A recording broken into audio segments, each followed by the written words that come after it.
আজকে 21শে জুলাই বক্তব্য রাখতে পেরেছি, এটার জন্য তো অবশ্যই তৃণমূল কংগ্রেস আমাকে যথেষ্ট সেই জায়গাটা দেওয়ার চেষ্টা করেছে এবং আমি সেই জায়গাটা রক্ষা করার আপ্রাণ চেষ্টা করেছি এবং কোথাও না কোথাও গিয়ে আমার মনে হয় যে এই আশীর্বাদটা পেয়েছি, তাই আমি আজকে কাজটা করতে পেরেছি। একটা কথা আমি জিজ্ঞাসা করি, আমি যখন 21 জুলাই বক্তব্য রাখি তার পরবর্তী ক্ষেত্রে যেসব কমেন্ট আমাকে শুনতে হয়েছে, সেটাও তো কোথাও না কোথাও গিয়ে এই রেপের মতোই হীন মানসিকতার পরিচয় দেওয়ার মতোই কমেন্ট। এমন তো ভালো খুব সুস্বাদু কমেন্ট তো আমায়, খুব সুন্দর কমেন্ট, মানে অসাধারণ ফাটিয়ে দেওয়া কমেন্ট আমাকে খুব শুনতে হয়েছে, এরকমটাও তো নয়। অনেকেই তো বলেছে চটি চাটা তো ছেড়ে দিন, চটি চাটা তো অনেক মানে তা বলে ভালো কমেন্ট।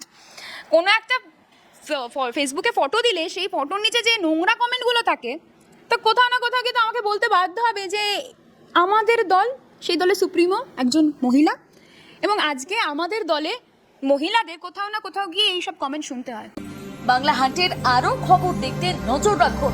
বাংলা খবর মানেই বাংলা হান্ট।